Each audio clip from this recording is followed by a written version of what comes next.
ఇవి వడ్రానాలు అండి, chain type వడ్రానాలు. Only 60 rupees నుంచి స్టార్ట్ అవుతుంది అనమాట. నల్ల పూసలు ఎన్ని రకాలు కావాలా? 1000 రకాలు కావాలా?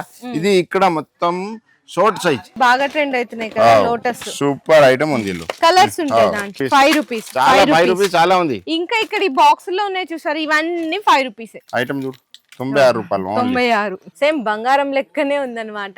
ఇది కూడా చూడండి 42 డబల్ లైన్ ఓన్లీ 60 రూపీస్ అండి. ఇది మొత్తం నెక్లెస్ 36 రూపాయలు. మైక్రో గోల్డ్ అని 84 అలాంటి రూపాయలు. Items only 84. కాంబో సెట్ లా కాంబో సెట్లు మొత్తం రకాలు. ఇది పిల్లలు పూసల దండలండి. ఇవి అయితే మంచి షైనింగ్ ఉన్నాయి కదా, ఒకటే డిజైన్ లో ఇవన్నీ కలర్స్ అన్నమాట. కాంబో సెట్లు అండి కేవలం 150 రూపాయల నుంచి స్టార్ట్ అయిపోతాయి అన్నమాట. ఉంగరాలు మీకు తక్కువలో తక్కువ 3 రూపీస్. కానీ ఇక్కడ తక్కువ రేట్ లో అందరికి తెలిసిందే కదా, రూపాయి చిల్లర అయితే పడుతుంది అనమాట. చవరాలండి 42 రూపీస్ నుంచి అయితే స్టార్ట్ అయిపోతాయి. పంచలోహాలు ఉంగరాలు మొత్తం పంచులో ఇది